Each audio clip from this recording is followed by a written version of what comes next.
Madam ನಾವು ಹೆಂಗಸರು ಗಂಡಸರು ಕೈ ಮುಟ್ಟಲ್ಲ, ನಾವು ಗಂಡಸ್ರಪ್ಪ ನನ್ನ ಹೆಂಡತಿ ತಪ್ಪು ತಿಳ್ಕೊಡ್ತಾರೆ, ನಾವು ಇವ್ರ ಕೈ ಮುಟ್ಟಲ್ಲ. ಗಂಡು ಹೆಣ್ಣು ಭೇದ ಭಾವ ಇಲ್ಲ ಚಟುವಟಿಕೆಗಳು. ಓಕೆನಾ? ಓಕೆನಾ? ಓಕೆನಾ? ಎಸ್. ಸೊ ಎಷ್ಟು ಜನ ಇದ್ದಾರೆ ಅಂತ ಎಣಿಸ್ಬಿಡೋಣ. ಮೊದಲನೇದಾಗಿ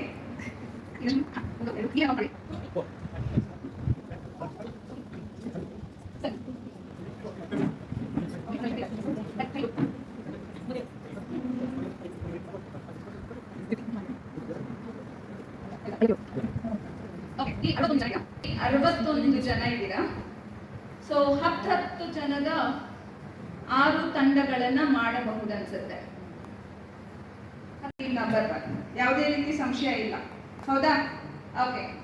1 2 3 4 5 6 7 8 9 10. ನಾನೀಗ ಪಾಯಿಂಟ್ ಔಟ್ ಮಾಡಿದ್ರೆಲ್ಲ ಕೈ ಎತ್ತಿ ಸರ್. ನೀವು ಟೀಮ್ 1. ಓಕೆ ಸರ್, ನೀವು ಕೈ ಎತ್ತಿ. ಓಕೆ. ಸೊ ನೀವೆಲ್ಲರೂ ಕೂಡ ಟೀಮ್ ನಂಬರ್ 2. ಎಷ್ಟು ಜನ ಇದೆ? ಹತ್ತಿರಲ್ಲ. 1 2 3 4 5 6 7 8 9 ಇಷ್ಟು ಜನ. 9 3 4 5 6 7 8 9 10. ಓಕೆ. ಈಗ ನಾನು ಪಾಯಿಂಟ್ ಔಟ್ ಮಾಡಿದ್ರೆಲ್ಲ ಕೈ ಎತ್ತಿ.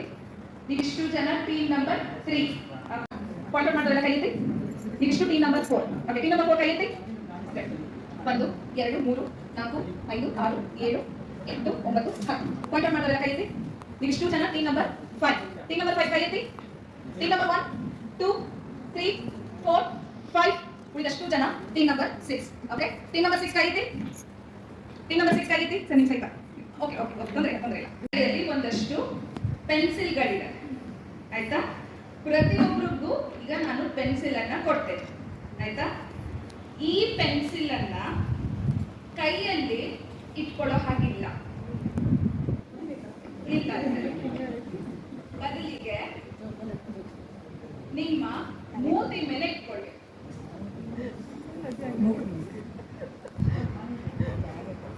ಇಲ್ಲಿ ನಾಚಿಕೆ ಗೀಚಿಕೆ ಎಲ್ಲ ಇಲ್ಲ. ಸೆಲ್ಫಿ ಮಾಡ್ಬೇಕಾದ್ರೆ ಎಷ್ಟು ಸತಿ ಅಂತ ಕೊಟ್ಕೊಂಡಿದ್ದೀವಿ ನಾವು. ಎಲ್ಲರೂ ನಿಮ್ಮ ಪೆನ್ಸಿಲ್ಗಳನ್ನ ಮೂತಿ ಮೇಲೆ ಇಟ್ಕೊಳ್ಬೇಕು. ಹಾಗೆ ಒಬ್ರು ಕೈಯನ್ನ ಹೀಗಿಟ್ಕೊಳ್ಬೇಕು. ಓಕೆ, ಲಾಕ್ ಮಾಡ್ಕೊಳ್ಬೇಕು. ಪರಸ್ಪರ ಕೈಗಳನ್ನ ಎಲ್ಲರೂ ಕೂಡ ಲಾಕ್ ಮಾಡ್ಕೊಳ್ಬೇಕು, ಯಾಕಂದ್ರೆ ನೀವೆಲ್ಲ ಟೀಮ್. ಓಕೆ, ಹಾಗಲ್ಲ, ಕೈ ಜಸ್ಟ್ ಹಾಗೆ ಇಟ್ಕೊಂಡ್ರೆ ಅಷ್ಟೇ, ಆಯ್ತಾ? ಹಾಗೆ ಪೆನ್ಸಿಲ್ ಅನ್ನ ಮೂತಿ ಮೇಲೆ ಇಟ್ಕೊಳ್ಬೇಕು. ಅಲ್ಲಿಂದ ಇಲ್ಲಿವರೆಗೂ ನಡ್ಕೊಂಡು ಬರ್ಬೇಕು. ಪೆನ್ಸಿಲ್ ಬೀಳಬಾರ್ದು, ಅರ್ಥ ಆಯ್ತಾ? ಅಂಡ್ ಇಲ್ಲಿ ಒಂದು ಚೇರ್ ಅನ್ನ ಇಡ್ತೇನೆ. ಈ ಒಂದು ಲೈನ್ ಹತ್ರ ಬಂದ ನಂತರದಲ್ಲಿ ಯಾರಾದ್ರೂ ಒಬ್ರು ಮುಂದೆ ಬಂದು ಚೇರ್ ಮೇಲೆ ನಿಮ್ಮ ಪೆನ್ಸಿಲ್ ಅನ್ನ ಹಾಕಬೇಕು. ಕೈಯಲ್ಲಿ ಮುಟ್ಟೋ ಹಾಗಿಲ್ಲ, ಮೂತಿಯಿಂದಲೇ ಚೇರ್ ಮೇಲೆ ಹಾಕಬೇಕು. ಪೆನ್ಸಿಲ್ ಕೆಳಗೆ ಬೀಳಬಾರ್ದು. ಓಕೆನಾ? ನಿಮಗೆ ಇದಕ್ಕೆ ಸಿಗೋ ಕಾಲಾವಕಾಶ 1 ನಿಮಿಷ ಮಾತ್ರ. ಯಾರಾದ್ರೂ ಈ ಅವಧಿಯಲ್ಲಿ ಒಬ್ರು ಪೆನ್ಸಿಲ್ ಬಿದ್ರು ಎಲ್ಲರೂ ಕೂಡ ಮತ್ತೆ ಹೊಸದಾಗಿ ಸ್ಟಾರ್ಟ್ ಮಾಡ್ಬೇಕು. ಏನಾದ್ರೂ ಡೌಟ್ ಇದೆಯಾ? ಡೌಟ್ ಇಲ್ಲ, ಕಷ್ಟ ಇದೆ. ಡೌಟ್ ಇಲ್ಲ, ಕಷ್ಟ ಇದೆ. ಡೌಟ್ ಇದೆಯಾ? ಇಲ್ಲ ಅಲ್ವಾ? ಡೌಟ್ ಇಲ್ಲ, ಕಷ್ಟ. 1 ನಿಮಿಷ ಕಾಲಾವಕಾಶ. ಯಾರಾದ್ರೂ ಒಬ್ರು ಕುರ್ಚಿ ಮೇಲೆ ಹಾಕ್ಬೇಕು ಅಂದ್ರೆ ಅದು ಅವರಿಗೆ ಬಿಟ್ಟಿದ್ದು, ಅದು ಅವರಿಗೆ ಬಿಟ್ಟಿದ್ದು. ಓಕೆ, ಯಾರು ತರಬೇಕಲ್ಲ, ಅಲ್ಲಿ ತನಕ ತರಬೇಕಲ್ಲ. ಮಾಡ್ಕೊಳ್ತೀರೋ ಅಲ್ಲಿ ಮಾಡ್ಕೊಳ್ತೀರೋ ಅದು ನಿಮ್ಮ ತಿಳುವಳಿಕೆಗೆ ಬಿಟ್ಟಿರೋದು. ಅಲ್ಲಿ ತನಕ ತರಬೇಕು. ಎಲ್ಲರೂ ಸ್ವಲ್ಪ ಹಿಂದೆ ಹೋಗ್ಬೇಕು. ಯಾರು ಬಿಡಿಸ್ತೇ ಅಷ್ಟು ಮಂದಿ ಬಂದ್ರೆ ಮಾತ್ರ ಆಗುತ್ತೆ. ಡಿಸ್ಕಸ್ ಮಾಡೋಕೆ ಏನಿದೆ, ಇದು ಅರೇಂಜ್ ಮಾಡಿ ಪೆನ್ಸಿಲ್ ಕೊಡೋ ಅಷ್ಟರಲ್ಲಿ ನೀವು ಡಿಸ್ಕಸ್ ಮಾಡಿ. ನಿಮ್ಮ ಸಮಯ ಈಗ. ನಿಲ್ಬೇಕಲ್ಲ, ನಿಲ್ಲೋದೇ ಕಷ್ಟ. ಈಗ ಶುರು.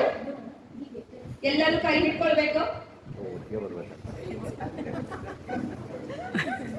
ಅಲ್ಲಿ ತನಕನೂ 1 ನಿಮಿಷ. 1.5 ನಿಮಿಷವರೆಗೂ ಸಮಯ ಕೊಡ್ತೇನೆ.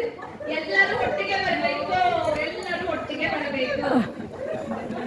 ಇದಾಗೋದಲ್ಲ ಇದು. ಒಟ್ಟಿಗೆ ಕೈ ಹಿಡಿದುಕೊಂಡು ಬರಬೇಕು.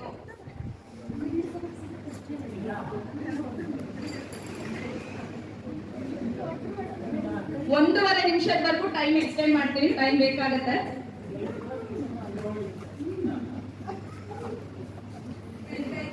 ಕೊಡ್ಬೇಕು,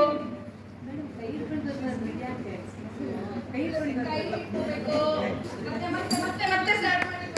ಅವ್ರ ಕೈ ಹಿಡ್ಕೊಂಡಿಲ್ಲ ಇನ್ನ. ಹೋಗಿ ಹೋಗಿ ಹೋಗಿ ಹೋಗಿ.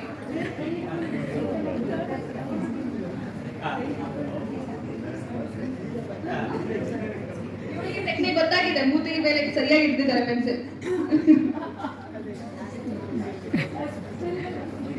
ಕೈ ಹಿಡ್ಕೋಬೇಕು. Okay, time out, time out, time out, time out. ಒಳ್ಳೆ ಪ್ರಯತ್ನ, ಜೋರಾದ ಚಪ್ಪಾಳೆ ಮಾಡಿ. ಓಕೆ, ನನ್ನ ಕೈ ಕೊಟ್ಬಿಡಿ. ಓಕೆ, ಟೀಮ್ ನಿಮ್ಗೋಸ್ಕರ ಆಟ ತೋರಿಸಿದ್ದಾರೆ.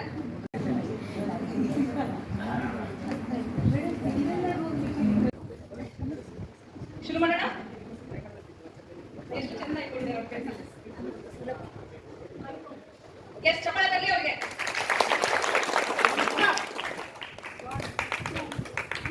ಪೆನ್ಸಿಲ್ ಬಿಟ್ಟು ಮತ್ತೆ ಸ್ಟಾರ್ಟ್ ಮಾಡಿ. ಪೆನ್ಸಿಲ್ ಬಿಟ್ಟು ಮತ್ತೆ ಸ್ಟಾರ್ಟ್ ಮಾಡಿ. ಎಲ್ಲ ಸ್ಟಾರ್ಟ್ ಮಾಡಿ.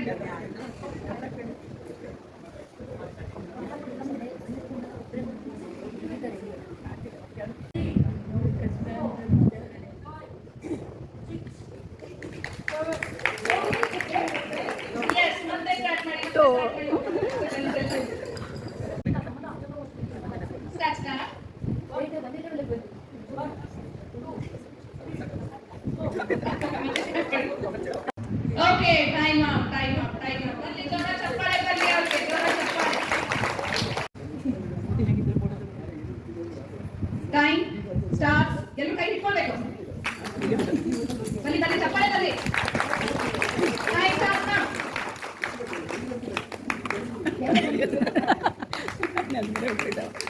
ಓಕೆ ಓಕೆ, ಪೆನ್ಸಿಲ್ ಬಿಟ್ಟು ಮತ್ತೆ ಹೋಗ್ಬೇಕು. ಮತ್ತೆ ಬನ್ನಿ ಬನ್ನಿ ಬನ್ನಿ. ಆಗಿಲ್ಲ, ಅವ್ರು ಹಾಕೊಳ್ಳಿಲ್ಲ, ಒಬ್ರು ಹಾಕೊಳ್ಳಿಲ್ಲ. ಮತ್ತೆ ಸ್ಟಾರ್ಟ್ ಮಾಡಿ.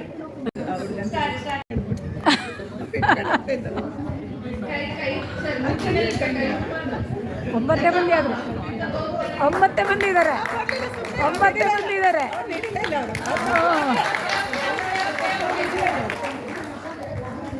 ಇಲ್ಲ, ಅವ್ರು ನೀಡಿಲ್ಲ. ಓಕೆ, ಸೊ ಇವರಿಗೆ ಟೆಕ್ನಿಕ್ ಗೊತ್ತಾಗಿದೆ ಅಂತ ಇದೆ. ಟೀಮ್ 3 1 ನಿಮಿಷ 19 ಸೆಕೆಂಡ್ ನಿಮ್ಮ ಸಮಯ ಆಗಿತ್ತು. ನೋಡೋಣ ಟೀಮ್ 4 ಎಷ್ಟು ಸಮಯ ತಗೊಳ್ತಾರೆ ಅಂತ. ರೆಡಿ? ಸ್ಟಾರ್ಟ್ ಮಾಡಲಾ? ರೆಡಿ? ನಿಮ್ಮ ಸಮಯ ಈಗ ಶುರು ಆಗ್ತಾ ಇದೆ. ಕೈ ಕೈ ಇಟ್ಕೊಳ್ಬೇಕು. 1 ನಿಮಿಷ ಅವರಿಂದ ರೆಡಿ ಆಗಿ.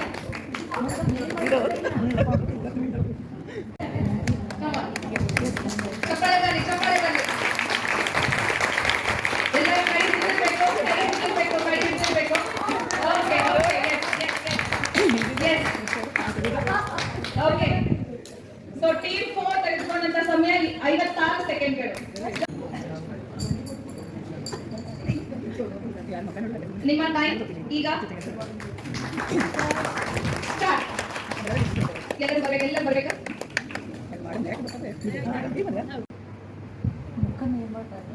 ಬರೀ ಇದಷ್ಟೇ ಮೇಡಮ್.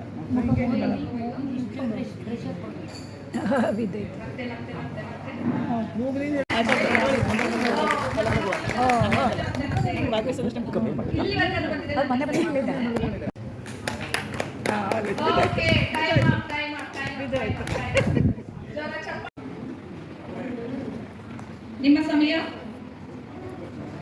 ಎಲ್ಲರೂ ಕೈ ಇಟ್ಕೊಳ್ಳಿ. ಇವರಿಗೆಲ್ಲ ಲೇಡೀಸೇ ಸಿಕ್ಬಿಟ್ಟಿದಾರಲ್ಲ. ಇದೀಗ ಕೈ ಕೈ ಹಿಡ್ಕೋಬೇಕಮ್ಮ, ಪಕ್ಕದಲ್ಲಿರೋರು ಹಿಡ್ಕೊಳ್ಳಿ.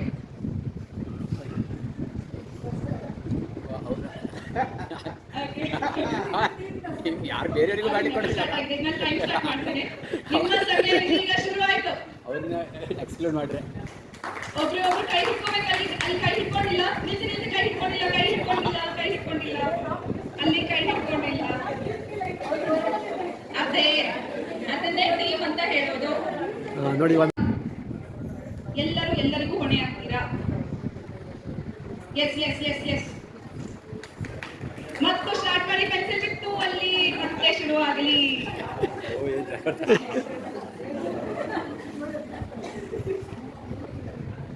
ಇದೇ ಮನೆಯಲ್ಲಿ ಮಕ್ಳೇನಾದ್ರು ಅಡುಗೆ ಮಾಡ್ಬೇಕಾದ್ರೆ ಹೀಗೆ ಮಾಡಿ, ನೀವು ಫಸ್ಟ್ ಅಡುಗೆ ಮನೆಗೆ ಹೋಗಿ ನಾನು ಮಾಡ್ಬಿಡ್ತೀನಿ ಅಂತ ಹೇಳ್ಬಿಡ್ತಿದ್ವಿ ಎಲ್ಲ ಹೆಂಗಸರು. ಹಾಕಿ ಬಿಡ್ತೀರಾ? ಓಕೆ ಓಕೆ, ಟೈಮ್ ಕೈ ಹಿಡ್ಕೊಂಡಿಲ್ಲ ನೀವು, ಕೈ ಹಿಡ್ಕೊಂಡಿಲ್ಲ. ಮತ್ತೊಮ್ಮೆ ಮತ್ತೊಮ್ಮೆ ಮತ್ತೊಮ್ಮೆ ಸುಮ್ಮನೆ ಎಣ್ಣೆ ತೆಗೆದು ಅದೇ ಮಾಡಿದ್ರು. ಎರಡು ಬರೀ ಗೆದ್ದೋರಿಗೆ ಮಾತ್ರ, ಬೇರೆಯವ್ರಿಗಿಲ್ಲ. ಫಸ್ಟ್ ಪ್ರೈಸ್ ಮಾತ್ರ ಇದೆಯಾ? ಎಲ್ಲಾರ್ದು ಆಗಿ. ಸರ್ ನೀವು ತುಂಬಾ ಕ್ಯೂಟ್ ಆಗಿ ಕಾಣಿಸ್ತಾ ಇದ್ದೀರಿ. So, ಅದಕ್ಕೆ ನೀವು cute ಆಗಿ ಕಾಣಿಸ್ತಾ ಇದ್ದೀರಿ. ಒಬ್ಬರು ಎಷ್ಟು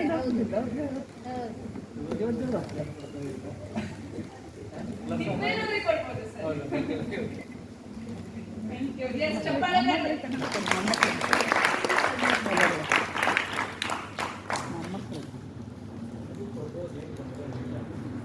ಎಲ್ಲರೂ ಕೊಟ್ಟರು ಏನಿರ್ಬೇಕಿತ್ತು ಅಂತ ನಿಮ್ಗೆ ಅನ್ಸುತ್ತೆ? ಪರಸ್ಪರ ಸಹಕಾರ.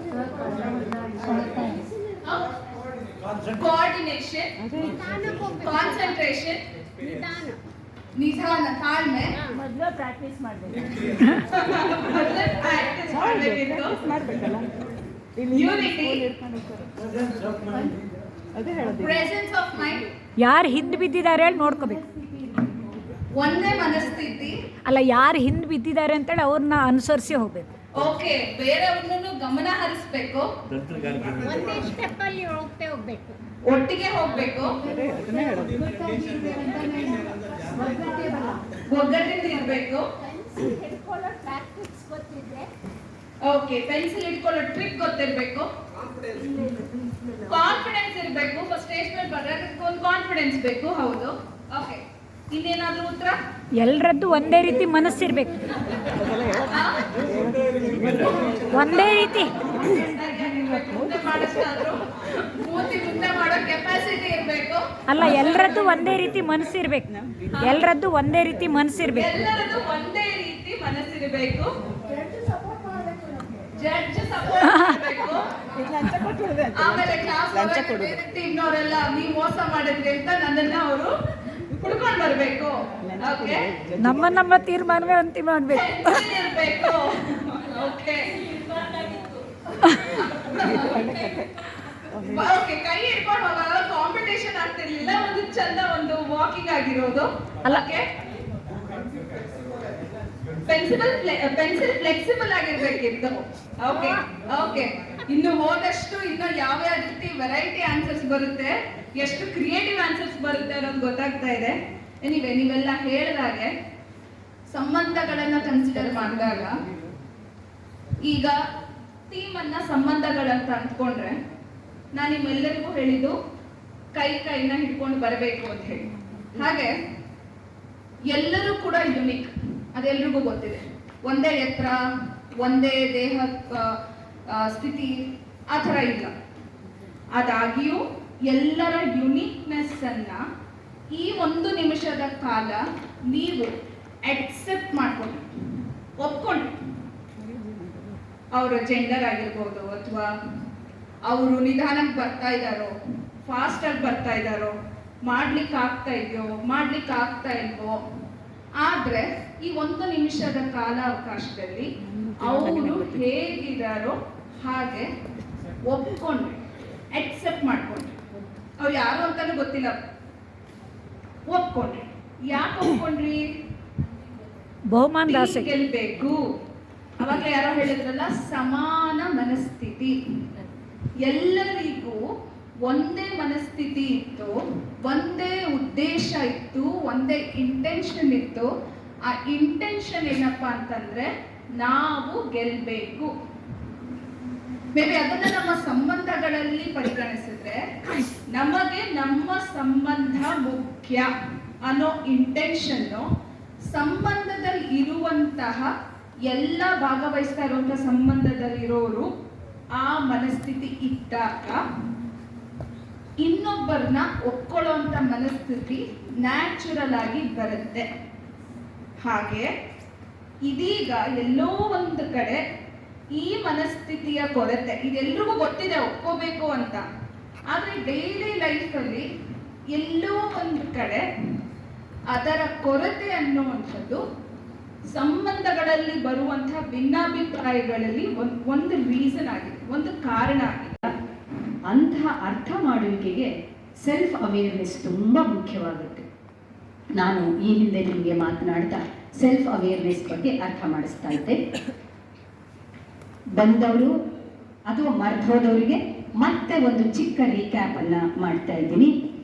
ಸಂಬಂಧಗಳ ಮೂಲಕ ಮಾತ್ರವೇ ನಾವು ಸಂತೋಷವಾಗಿರೋದಕ್ಕೆ ಸಾಧ್ಯ. ಯಾವುದೇ ಸಂಬಂಧಗಳಿರ್ಬೋದು, ಅಕ್ಕಪಕ್ಕದವ್ರ ಜೊತೆಗಿರ್ಬೋದು, ಆಫೀಸಲ್ಲಿ ಕೊಲೀಗ್ಸ್ ಜೊತೆಗಿರ್ಬಹುದು, ನೆಂಟರಿಷ್ಟರ ಮಧ್ಯೆ ಇರ್ಬೋದು, ಕುಟುಂಬದಲ್ಲಿ ಇರಬಹುದು, ತಂದೆ ಮಕ್ಕಳು, ಗಂಡ ಹೆಂಡತಿ, ಅತ್ತೆ ಸೊಸೆ, ಎಲ್ಲರ ಜೊತೆಗಿನ ಸಂಬಂಧ ಚೆನ್ನಾಗಿ ಇದ್ದಾಗ ಮಾತ್ರವೇ ಮನುಷ್ಯ ಸಂತೋಷವಾಗಿ ಇರ್ತಾನೆ, ಖುಷಿಯಾಗಿ ಇರ್ತಾನೆ. ಜೀವನದ ಎಂತಹ ಸವಾಲುಗಳನ್ನು ಕೂಡ ಅವನು ಎದುರಿಸುವ ಶಕ್ತಿಯನ್ನ ಪಡ್ಕೊಳ್ತಾನೆ. ಅವನ ಪರಸ್ಪರ ಸಂಬಂಧಗಳು ಚೆನ್ನಾಗಿರ್ತವೆ. ಮೊದಲನೇದು. ಎರಡನೇದು, ಈ ಪರಸ್ಪರ ಸಂಬಂಧಗಳು ಇಷ್ಟು ಮುಖ್ಯ ಅಂತ ಗೊತ್ತಿದ್ರೂ ನಾವು ನಮ್ಮ ಪರಸ್ಪರ ಸಂಬಂಧಗಳನ್ನು ಅಷ್ಟು ಚೆನ್ನಾಗಿ ಇಟ್ಕೊಳ್ಳೋದು ಸಾಧ್ಯ ಆಗ್ತಾ ಇಲ್ಲ. ಯಾಕೆ ಸಾಧ್ಯ ಆಗ್ತಾ ಇಲ್ಲ ಅಂದರೆ ಅದಕ್ಕೆ ನಮ್ಮದೇ ಮಿತಿಗಳು. ಆದರೆ ನಾವೇನು ಮಾಡ್ತೀವಿ ಅಂದರೆ ತುಂಬ ಒಳ್ಳೆ ಗಂಡ ಸಿಗೋದು ಅದೃಷ್ಟ, ತುಂಬ ಹೇಳಿದ ಮಾತು ಕೇಳೋ ಹೆಂಡತಿ ಇರೋದು ಅದೃಷ್ಟ, ಅಥವಾ ಅಯ್ಯೋ ಮಕ್ಕಳೆಲ್ಲ ಹೇಳಿದ ಅಂದರೆ ಬೇರೆಯವರು ಸರಿ ಇಲ್ಲ, ಅದು ಸರಿ ಇದ್ದಿದ್ರೆ ಅಂತ ಅನ್ಕೋತೀವಿ. ಹೊರಗೇನೋ ಸಮಸ್ಯೆಗಳಿಗೆ ಫಿಕ್ಸ್ ಮಾಡೋದಕ್ಕೆ ನೋಡ್ತಾ ಇದ್ದೀವಿ ಆನ್ಸರ್ಸ್ ಅನ್ನ. ಆದರೆ ಅದರ ಸೊಲ್ಯೂಷನ್ ಅನ್ನ ನಮ್ಮೊಳಗೆ ಇದೆ ಅಂತ ನಮಗೆ ಹುಡುಕೋದಕ್ಕೆ ಈಗ ಶುರು ಮಾಡಬೇಕು. ಅದೇ ಸೆಲ್ಫ್ ಅವೇರ್ನೆಸ್ಸಿನ ಮೂಲ ಇರೋದು. ಅವರನ್ನೇ ಅವರು ಪರಿವರ್ತಿಸಿಕೊಳ್ಳೋದಕ್ಕೆ ಒಂದು ದೊಡ್ಡ ಅವಕಾಶವಾಗಿರುತ್ತೆ. ಹಾಗಾಗಿ ಸೆಲ್ಫ್ ಅವೇರ್ನೆಸ್ ಅನ್ನೋದು ಸೆಲ್ಫ್ ಇಂಪ್ರೂವ್ಮೆಂಟಿಗೆ ದೊಡ್ಡ ಬಾಗಿಲನ್ನು ತೆರೆಯುತ್ತೆ. ಯಾವಾಗ ಸೆಲ್ಫ್ ಇಂಪ್ರೂವ್ಮೆಂಟ್ ಆಗೋಕ್ಕೆ ಶುರುವಾಗುತ್ತೋ ಅಂದ ತಕ್ಷಣ ಸೆಲ್ಫ್ ಇಂಪ್ರೂವ್ಮೆಂಟ್ ಅಂದ್ರೆ ಇದು ಆಗೋಯ್ತು ಅಂತ ಅಲ್ಲ. ಅದು ಹೇಗೆ ಅಂದ್ರೆ ಇವತ್ತೇನೋ ಅರ್ಥ ಆಯ್ತು, ನಾಳೆ ಮತ್ತೆ ಅಲ್ಲಿಗೆ ಜಾರುತ್ತೆ, ಮತ್ತೆ ಅಲ್ಲಿದೆ ಇವತ್ತೊಂದ್ಸರಿ ಜಗಳ, ನಾಳೆಯಿಂದ ನಾನು ಹಿಂಗೆ ಮಾಡೋಣ, ಮತ್ತೆ ನಾಳೆನೂ ಮಾಡ್ತೀನಿ. ಇಷ್ಟಿಷ್ಟೆ ಇಂಚಿಂಚೆ ಬದುಕಿನಲ್ಲಿ ಅನುಭವಗಳನ್ನು ಪಡ್ಕೊಳ್ತಾ ನಾವು ಪಕ್ವವಾಗ್ತೀವಿ. ಯಾವಾಗ ಮಾನಸಿಕ ಪಕ್ವತೆಯನ್ನು ಹೊಂದ್ತೀವೋ ಆಗ ನಮ್ಮ ಸಂಬಂಧಗಳು ಕೂಡ ಅಷ್ಟು ಚೆನ್ನಾಗಿರುತ್ತೆ. ಇದೇ ನಿಜವಾದ ಪ್ಯಾರಾಮೀಟರ್. ಯಾವಾಗಲೂ ಹೇಳ್ತೀವಿ, ಹೌದು ನಾವು ಸೆಲ್ಫ್ ಇಂಪ್ರೂವ್ಮೆಂಟ್ ನಮ್ಮಲ್ಲಿ ಆಗ್ತಾ ಇದೆ ಅನ್ನೋದು ಗೊತ್ತಾಗೋದು ಹೇಗೆ? ಮೊದಲಿದ್ದ ಹಾಗೆ ನಾವಿದ್ದೀವ, ಬದಲಾವಣೆ ಕಂಡುಕೊಳ್ತಾ ಇದ್ದೀವ. ಮೊದಲು ಸಣ್ಣ ಸಣ್ಣ ವಿಚಾರಕ್ಕೆ ಕೋಪ ಬರ್ತಿತ್ತು, ಈಗ ಅಷ್ಟು ಕೋಪ ಬರಲ್ಲ. ಮೊದಲು ಸಣ್ಣದಕ್ಕೂ ಎಂತ ಸ್ಟ್ರೆಸ್ ಮಾಡ್ಕೋತಾ ಇದ್ವಿ, ಈಗ ಅದು ಸ್ಟ್ರೆಸ್ ಅನ್ಸಲ್ಲ ಅಷ್ಟು. ಅಂದ್ರೆ ಸಮಸ್ಯೆಯನ್ನ ನಿಭಾಯಿಸೋದ್ರಲ್ಲಿ, ಜನರನ್ನ ವಿಶ್ವಾಸದಿಂದ ಇಟ್ಕೊಳ್ಳೋದ್ರಲ್ಲಿ, ಏನಾದರೂ ಒಂದು ತೊಂದರೆಗಳು ಬಂದರೆ ಅದಕ್ಕೆ ಪ್ರತಿಕ್ರಿಯಿಸೋದ್ರಲ್ಲಿ, ಇಲ್ಲಿ ಎಲ್ಲ ಬದಲಾವಣೆಗಳನ್ನ ಕಾಣ್ತಾ ಹೋಗ್ತೀವಿ. ಆ ಬದಲಾವಣೆಗಳು ಕಾಣೋದೇ ನಮ್ಮಲ್ಲಿ ಆಗ್ತಾ ಇರುವ ಬದಲಾವಣೆಗಳಿಂದ. ಹೊರಗಿಂದ ಏನು ಬದಲಾಗಲಿಲ್ಲ, ಹೊರಗಿಂದ ಎಲ್ಲ ಹಾಗೇ ಇದೆ. ಅವ್ರು ಯಾರು ಅಲ್ಲ ಮೇಡಮ್, ನೀವೆಲ್ಲ ಹೇಳ್ತೀರಿ, ನಾವೊಂದೇ ಬದಲಾಗಬೇಕು ಅನ್ನಂಗೆ ಹೇಳ್ತೀರಲ್ಲ, ನಮ್ಮನೇಲಿ ಸುತ್ತಮುತ್ತಲೂ ಇರೋರು ಯಾರು ಬದಲಾಗೋದು ಬೇಡವಾ? ಇದು ತುಂಬಾ ಜನರ ಪ್ರಶ್ನೆ, ಹೌದಲ್ವಾ? ಅವ್ರು ಯಾರು ಬದಲಾಗಲ್ಲ, ನಾವು ಮಾತ್ರ ಬದಲಾಗಬೇಕಾ? ಇದು ಬಹಳ ಜನರ ಒಂದು ಪ್ರಶ್ನೆ. ಹೌದು, ನಾವು ಬದಲಾಗೋಣ. ಅವರು ಬದಲಾವಣೆಯನ್ನ ನೋಡಿ ಅವರು ಬದಲಾಗ್ತಾರೆ. ಅವ್ರು ಬದಲಾಗದೆ ಹೋದ್ರು ನಾವು ಬದಲಾಗಿರ್ತೀವಲ್ಲ, ಆಗ ನಮ್ಗೆ ಏನು ಅನ್ಸೋದೇ ಇಲ್ಲ.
ಕಾವ್ಯ ವಿಭೂಷಣ ರಾಜ್ಯ ಪ್ರಶಸ್ತಿ, ನ್ಯಾಷನಲ್ ಐಕಾನ್ ಪ್ರಶಸ್ತಿ, ರಾಷ್ಟ್ರೀಯ ಸಾಹಿತ್ಯ ರತ್ನ ಪ್ರಶಸ್ತಿ, ಸಾಧನಕೇರಿಯ ಸಾಧಕ ರತ್ನ ರಾಜ್ಯ ಪ್ರಶಸ್ತಿ, ಕೃಷ್ಣದೇವರಾಯರ ರಾಷ್ಟ್ರೀಯ ಪ್ರಶಸ್ತಿ, ಪುನೀತ ರತ್ನ ರಾಜ್ಯ ಪ್ರಶಸ್ತಿ, ಸಾವಿತ್ರಿಬಾಯಿ ಫುಲೆ ರಾಷ್ಟ್ರೀಯ ಪ್ರಶಸ್ತಿ, ಕರುನಾಡ ಸಾಹಿತ್ಯ ರತ್ನ ರಾಜ್ಯ ಪ್ರಶಸ್ತಿ.